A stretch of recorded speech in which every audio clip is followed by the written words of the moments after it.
Patriarcas y Profetas, capítulo 26. Del Mar Rojo al Sinaí. Desde el Mar Rojo, las huestes de Israel reanudaron la marcha, seguida otra vez por la columna de nube. El panorama que los rodeaba era de lo más lúgubre. Estériles y desoladas mañanas, áridas llanuras y el mar que se extendía a lo lejos, con sus riberas cubiertas de los cuerpos de sus enemigos. No obstante, estaban llenos de regocijo porque ya eran libres y todo pensamiento de descontento se había acallado. Pero durante 3 días de marcha no pudieron encontrar agua. La provisión que habían traído estaba agotada. No había nada que apagara la sed abrasadora mientras avanzaban lenta y penosamente a través de las llanuras calcinadas por el sol. Moisés, quien conocía esa región, sabía lo que los demás ignoraban, que en Mara, el lugar más cercano donde hallarían fuentes, el agua no era apta para beber. Con gran ansiedad, observaba la nube guiadora. Con el corazón desfalleciente oyó el regocijado grito, ¡agua! ¡Agua!, que resonaba por todas las filas. Los hombres, las mujeres y los niños con alegre prisa se agolparon alrededor de la fuente, cuando un grito de angustia salió de la hueste. El agua era amarga. En su horror y desesperación reprocharon a Moisés por haberlos dirigido a ese camino, sin recordar que la divina presencia, mediante aquella misteriosa nube, era quien los había estado guiando tanto a él como a ellos mismos. En su tristeza por la desesperación del pueblo, Moisés hizo lo que ellos se habían olvidado de hacer. Imploró fervorosamente la ayuda de Dios. Entonces Moisés clamó a Jehová, y Jehová le mostró un árbol. Lo echó en las aguas, y las aguas se endulzaron. Éxodo capítulo 15, versículo 25. Allí se le prometió a Israel por medio de Moisés: si escuchas atentamente la voz de Jehová tu Dios, y haces lo recto delante de sus ojos, das oído a sus mandamientos, y guarda todos sus estatutos, ninguna enfermedad de las que envié sobre los egipcios traeré sobre ti, porque yo soy Jehová, tu sanador. Versículo 26. De Mara, el pueblo se encaminó hacia Elim, donde había 12 fuentes de aguas y 70 palmeras. Versículo 27. Allí permanecieron varios días antes de internarse en el desierto de Sin. Un mes después de haber salido de Egipto, establecieron su primer campamento en el desierto. Sus provisiones alimenticias se estaban agotando. Había escasez de hierba en el desierto, y sus rebaños comenzaban a disminuir. ¿Cómo podía suministrarse alimento a esta enorme multitud? Las dudas se apoderaron de los corazones y otra vez murmuraron. Hasta los jefes y ancianos del pueblo se unieron para quejarse contra los caudillos nombrados por Dios.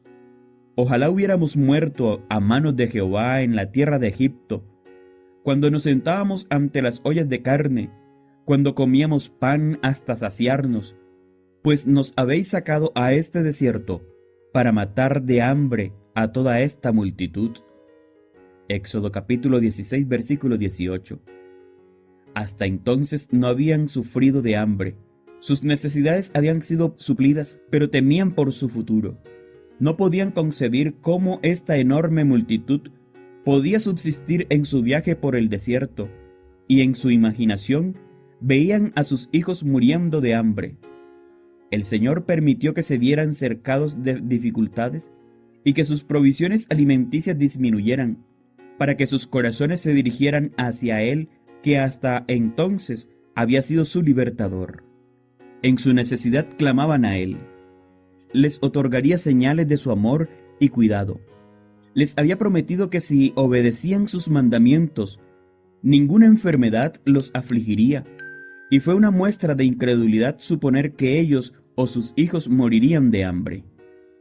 El Señor les había prometido ser su Dios, hacerlos su pueblo y guiarlos a una tierra grande y buena. pero siempre estaban dispuestos a desmayar ante cada obstáculo que encontraban en su marcha hacia aquel lugar. De manera maravillosa los había librado de su esclavitud de Egipto, para elevarlos y ennoblecerlos y hacerlos objeto de alabanza en la tierra. Pero era necesario que ellos hicieran frente a dificultades y que soportaran privaciones. Dios estaba elevándolos del estado de degradación y preparándolos para ocupar un puesto honorable entre las naciones, a fin de encomendarles importantes cometidos sagrados. Si en vista de todo lo que había hecho por ellos, hubieran tenido fe en Él, habrían soportado alegremente las incomodidades, privaciones y hasta los verdaderos sufrimientos, pero no estaban dispuestos a confiar en Dios más allá de lo que podían presenciar en las continuas evidencias de su poder. Olvidaron su amarga servidumbre en Egipto, olvidaron las bondades y el poder que Dios había manifestado en su favor al liberarlos de la esclavitud. Olvidaron cómo sus hijos se habían salvado cuando el ángel exterminador dio muerte a todos los primogénitos de Egipto. Olvidaron la gran demostración del poder divino en el Mar Rojo. Olvidaron que mientras ellos habían cruzado con felicidad el sendero abierto especialmente para ellos, los ejércitos enemigos, al intentar perseguirlos, se habían hundido en las aguas del mar. Veían y sentían tan solo las incomodidades y pruebas que estaban soportando, y en lugar de decir, Dios ha hecho grandes cosas con nosotros, ya que habiendo sido esclavos, nos hace una mansión grande, hablaban de las durezas del camino y se preguntaban cuándo terminaría su tedioso peregrinaje. La historia de la vida de Israel en el desierto fue escrita para beneficio del Israel de Dios hasta el fin del tiempo. El relato de cómo trató Dios a los peregrinos en todo su recorrido por el desierto, en su exposición al hambre, a la sed y al cansancio en las grandiosas manifestaciones de su poder para aliviarlos, está lleno de advertencias e instrucciones para su pueblo de todas las edades. Las variadas experiencias de los hebreos eran una escuela destinada a prepararlos para su prometido hogar en Canaán. Dios quiere que su pueblo de estos días repase con corazón humilde y espíritu dócil las pruebas a través de las cuales el Israel antiguo tuvo que pasar, para que los ayuden en su preparación para la Canaán celestial. Muchos se recuerdan a los israelitas de antaño y se maravillan de su incredulidad y murmuración, creyendo que ellos no habrían sido tan ingratos, pero cuando se prueba su fe, aún en las menores dificultades, no manifiestan más fe o paciencia que los antiguos israelitas. Cuando se los coloca en situaciones estrechas, murmuran con los medios que Dios eligió para purificarlos. Aunque se suplan sus necesidades presentes, muchos se niegan a confiar en Dios para el futuro y viven en constante ansiedad por temor a que los alcance la pobreza y que sus hijos tengan que sufrir a causa de ellos.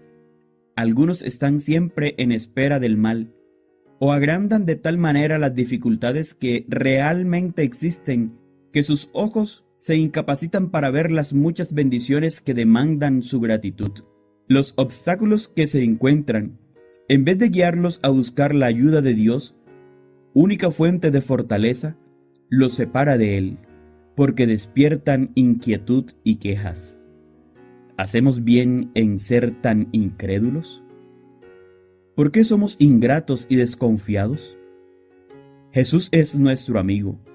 Todo el cielo está interesado en nuestro bienestar, y nuestra ansiedad y temor apesadumbran al Santo Espíritu de Dios. No debemos abandonarnos a la ansiedad que nos irrita y desgasta, y que en nada nos ayuda a soportar las pruebas. No debe darse lugar a esa desconfianza en que Dios no nos lleva a hacer de la preparación para las necesidades futuras el objeto principal de la vida, como si nuestra felicidad dependiera de las cosas terrenales. No es voluntad de Dios que su pueblo esté cargado de preocupaciones, pero nuestro Señor no nos dice que no habrá peligro en nuestro camino. No es su propósito sacar a su pueblo del mundo de pecado e iniquidad, sino que nos indica un refugio siempre seguro. Invita a los cansados y agobiados: venid a mí todos los que estáis trabajados y cargados, que yo os haré descansar. Mateo capítulo 11, versículo 28.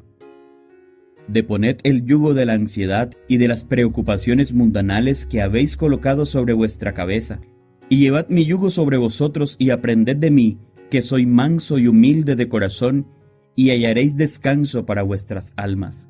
Versículo 29. Podemos encontrar descanso y paz en Dios, escuchando toda nuestra ansiedad en Él, porque Él tiene cuidado de nosotros. Primera de Pedro capítulo 5, versículo 7. Dice el apóstol Pablo: mirad, hermanos, que no haya en ninguno de vosotros corazón tan malo e incrédulo que se aparte del Dios vivo. Hebreos capítulo 3, versículo 12. En vista de todo lo que Dios ha hecho por nosotros, nuestra fe debe ser fuerte, activa y duradera. En vez de murmurar y quejarnos, el lenguaje de nuestros corazones debe ser: bendice alma mía a Jehová, y bendiga todo mi ser su santo nombre. Bendice alma mía a Jehová, y no olvide ninguno de sus beneficios. Salmo 103, versículos 1 y 2. Dios no había olvidado las necesidades de Israel. Dijo a Moisés: que os haré llover pan del cielo, y mandó al pueblo recoger una porción diaria, y doble cantidad el día sexto, para que se cumpliera la observancia sagrada del sábado. Moisés aseguró a la congregación que sus necesidades serían satisfechas.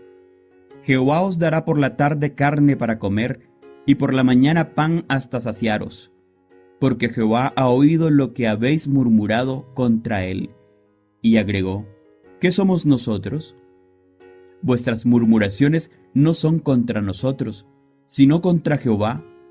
Además les mandó a Aarón que le dijera: acercaos a la presencia de Jehová, porque él ha oído vuestras murmuraciones. Mientras Aarón hablaba, miraron hacia el desierto y vieron que la gloria de Jehová aparecía en las nubes. Éxodo capítulo 16, versículo 10. Un resplandor que nunca antes habían visto simbolizaba la divina presencia. Mediante manifestaciones dirigidas a sus sentidos, iban a obtener un conocimiento de Dios, a fin de que obedecieran a su voz y temieran su nombre. Se les iba a enseñar que el Altísimo era su jefe, y no meramente Moisés, que era un hombre. Al caer la noche, todo el campamento estuvo rodeado de enormes bandadas de codornices, suficientes para suplir las demandas de la multitud. Y por la mañana, apareció sobre la faz del desierto una cosa menuda, redonda, menuda como escarcha sobre la tierra. Era como una semilla de culantro blanco. El pueblo lo llamó maná. Moisés dijo: este es el pan que Jehová os da para comer. Versículo 15. El pueblo recogió el maná y encontraron que había abundante provisión para todos. Molían en molino y mojaban en morteros y lo cocían en caldera, o hacían de él tortas, y era su sabor como de hojuela con miel. Número capítulo 11, versículo 8. Se les ordenó recoger diariamente un gomer por persona, sin dejar nada para el otro día. Algunos trataron de guardar una provisión para el día siguiente, pero hallaron entonces que ya no era bueno para comer. La provisión para el día debía juntarse por la mañana, pues todo lo que permanecía en el suelo era derretido por el sol. Al recoger el maná, algunos llevaban más y otros menos de la cantidad indicada, pero lo medían por gomer, y no sobró al que había recogido mucho, ni faltó al que había recogido poco. Una explicación de estas palabras, así como también la lección práctica que se deriva de ellas, la del apóstol Pablo en su segunda epístola a los Corintios, dice: no digo esto para que haya para otros holgura y para vosotros escasez, sino para que en este momento con igualdad la abundancia vuestra supla la escasez de ellos, para que también la abundancia de ellos supla la necesidad vuestra, para que haya igualdad, como está escrito: el que recogió mucho no tuvo más, y el que poco no tuvo menos. Segunda de Corintios capítulo 8, versículos 13 al 15. El sexto día el pueblo recogió 2 gomeres por persona. Los jefes inmediatamente hicieron saber a Moisés lo que había pasado. Su respuesta fue: «Esto es lo que ha dicho Jehová. Mañana es sábado, el día de reposo consagrado a Jehová. Lo que tengáis que cocer, cocedlo hoy, y lo que tengáis que cocinar, cocinadlo, y todo lo que os sobre, guardadlo para mañana». Así lo hicieron, y vieron que no se echó a perder.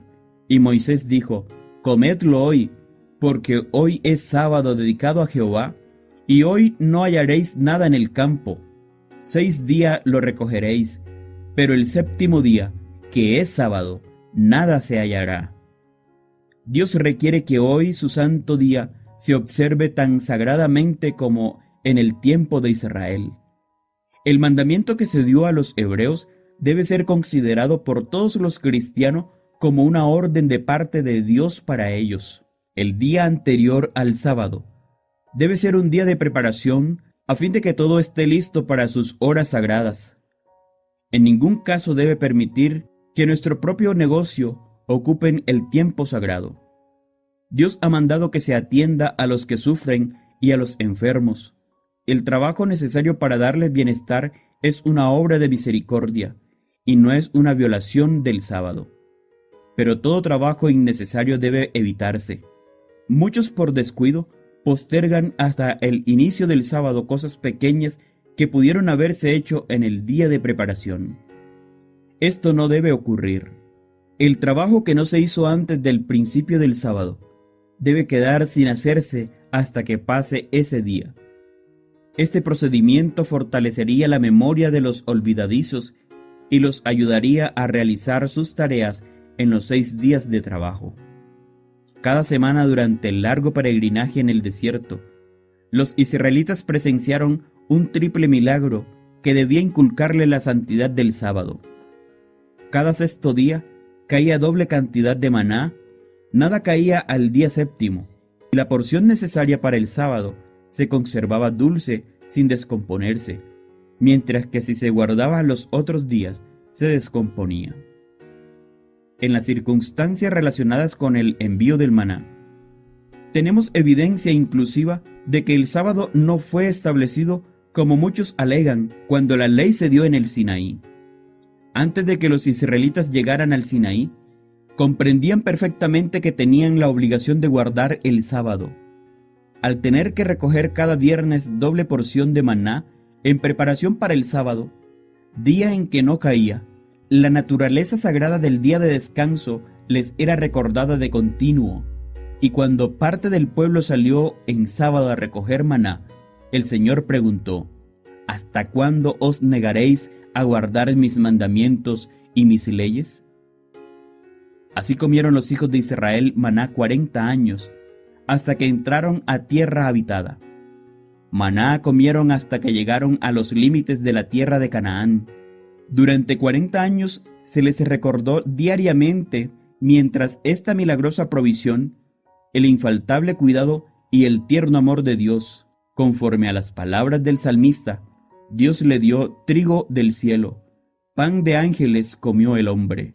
Salmo 78, versículos 24 y 25, es decir, alimento provisto para ellos por los ángeles.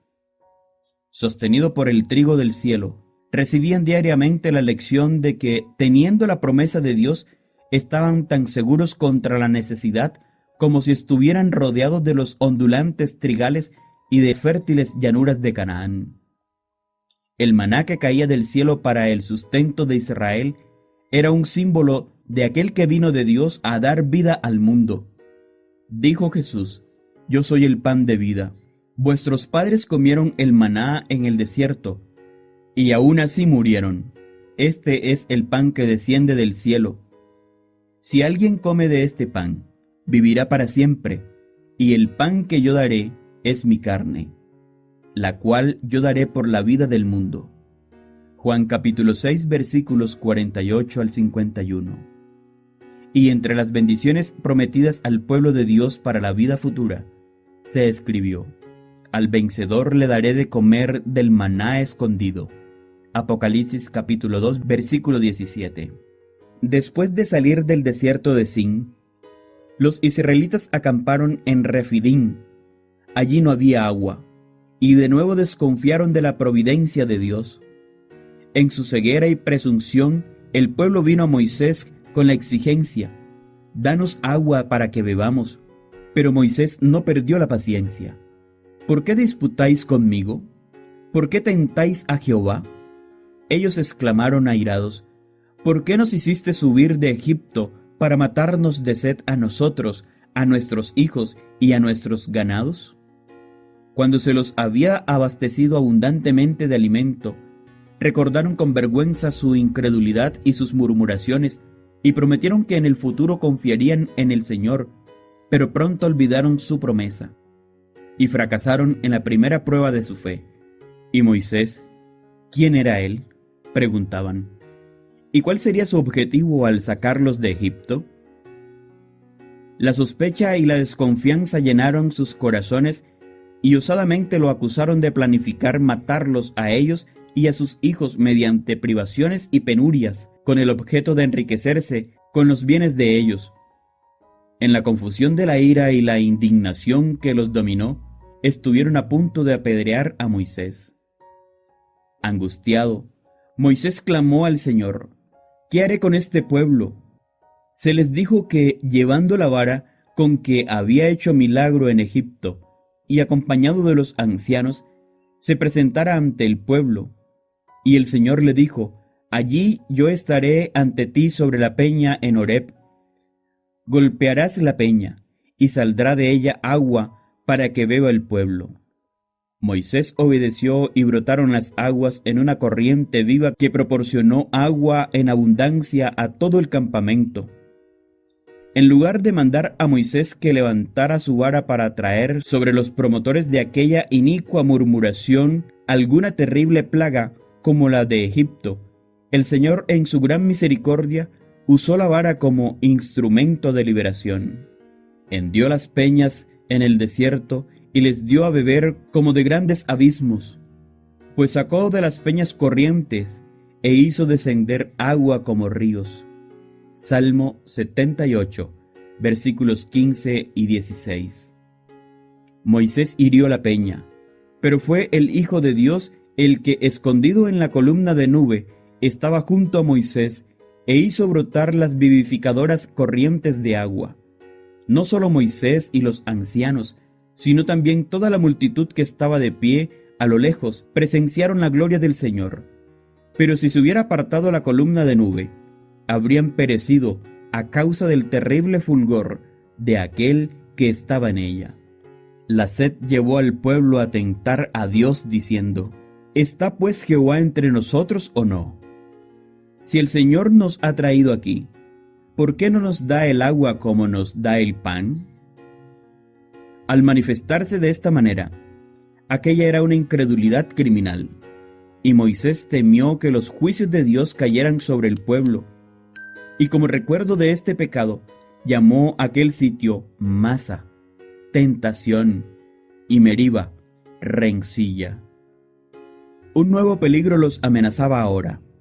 A causa de su murmuración contra el Señor, Él permitió que fueran atacados por sus enemigos, los amalecitas, tribu feroz y guerrera que habitaba aquella región. Salió contra ellos y atacó a los que, desfallecidos y cansados, habían quedado rezagados. Moisés, sabiendo que la mayoría del pueblo no estaba preparado para la batalla, mandó a Josué que escogiera de entre las diferentes tribus un cuerpo de soldado, y que al día siguiente los capitaneara contra el enemigo, mientras él mismo estaría en una altura cercana, con la vara de Dios en la mano.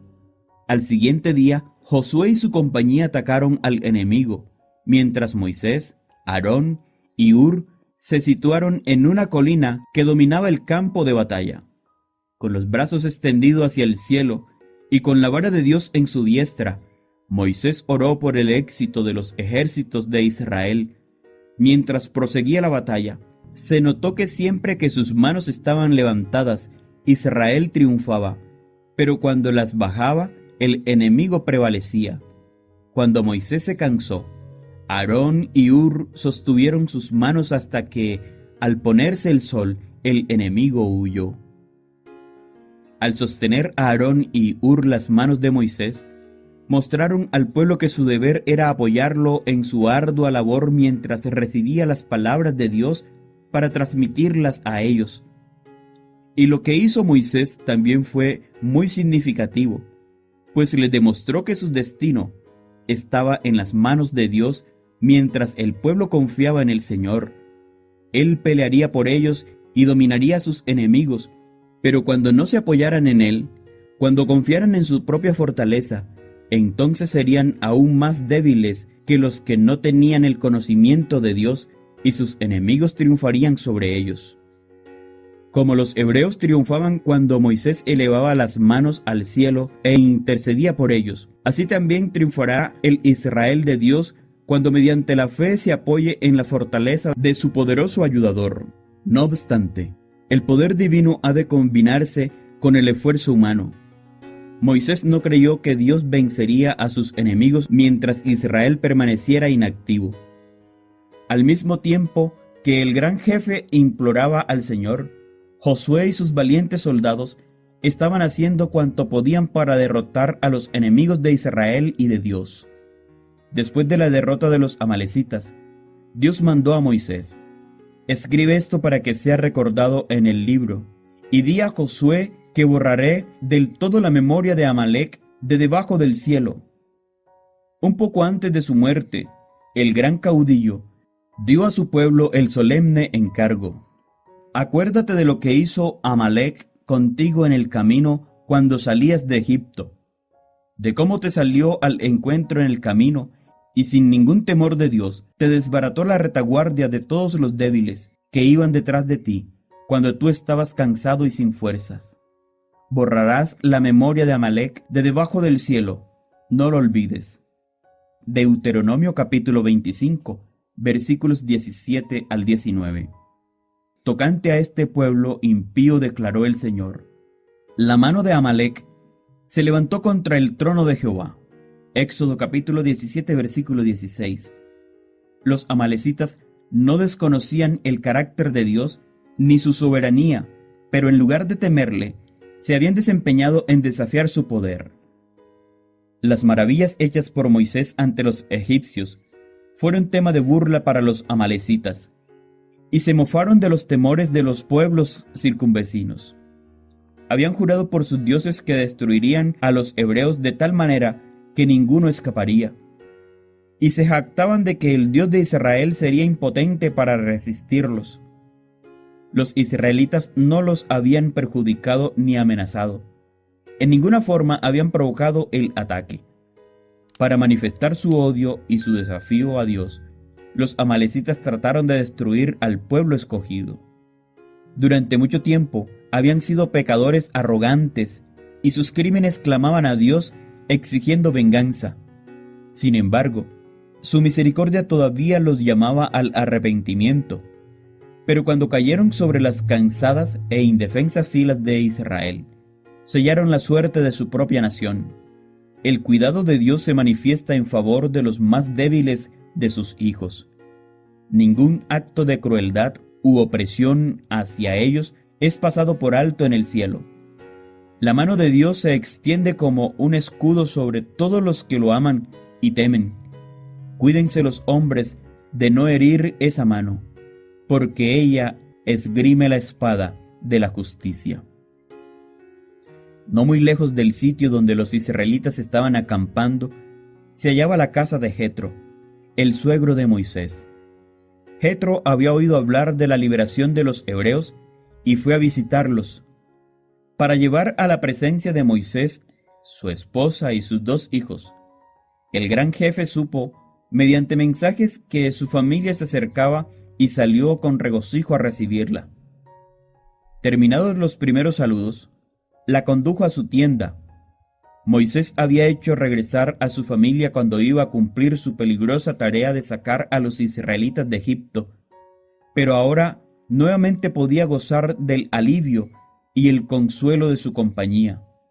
relató a Jetro la manera en que Dios había obrado maravillosamente en favor de Israel.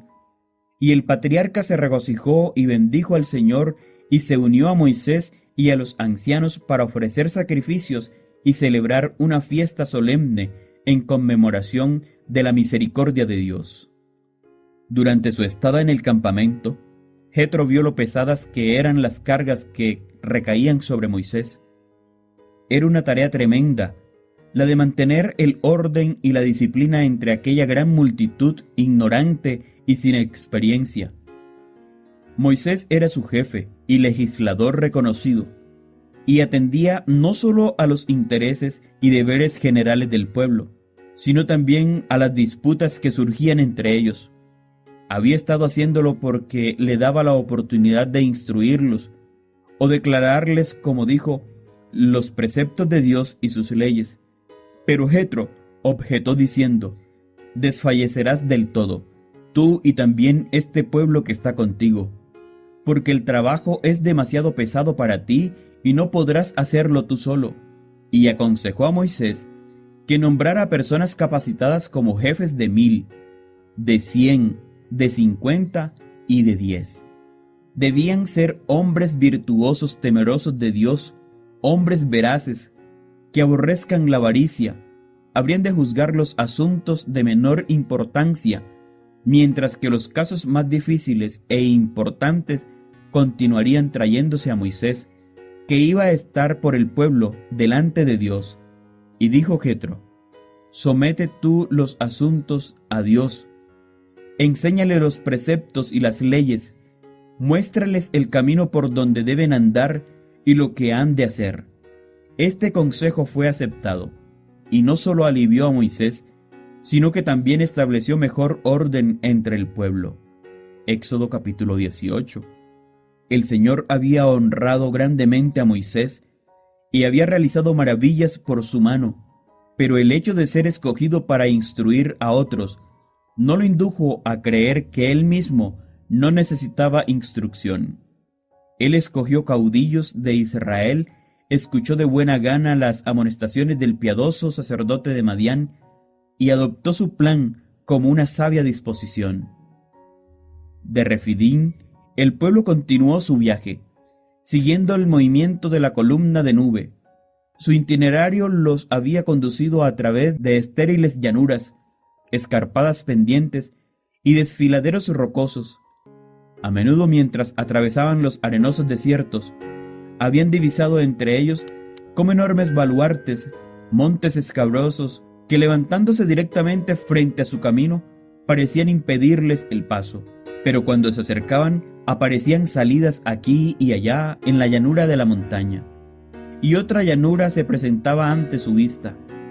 Por uno de estos profundos y arenosos pasos iban ahora. Era una escena grandiosa e imponente. Entre los peñascos que se elevaban a centenares de pies a cada lado, fluía la corriente de las huestes de Israel con sus ganados y ovejas, como un torrente vivo que se extendía hasta donde alcanzaba la vista.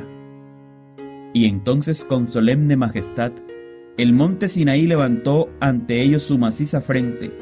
La columna de nube se estableció sobre su cumbre, y el pueblo levantó su tienda en la llanura. Allí habían de morar durante casi un año. De noche la columna de fuego les aseguraba la protección divina, y al amanecer, mientras dormitaban todavía, el pan del cielo caía suavemente sobre el campamento.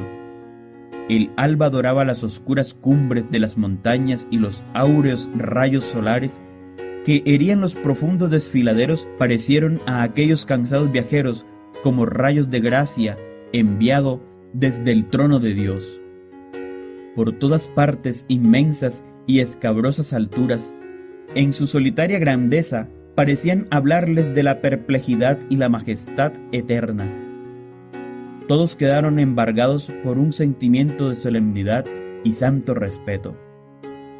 Fueron constreñidos a reconocer su propia ignorancia y debilidad en presencia de aquel que pesó los montes con balanza y con pesas los collados. Isaías capítulo 40, versículo 12. Allí Israel había de recibir la revelación más maravillosa que Dios haya dejado jamás a los hombres. Allí el Señor reunió a su pueblo para entregarles sus sagradas exigencias, para anunciar con su propia voz su santa ley. Cambios grandes y radicales se habían de efectuar en ellos, pues su influencia envilecedora de las servidumbres y del largo contacto con la idolatría habrían dejado sus huellas en sus costumbres y en su carácter. Dios estaba obrando para elevarlos a un nivel moral más alto, dándoles mayor conocimiento de sí mismo.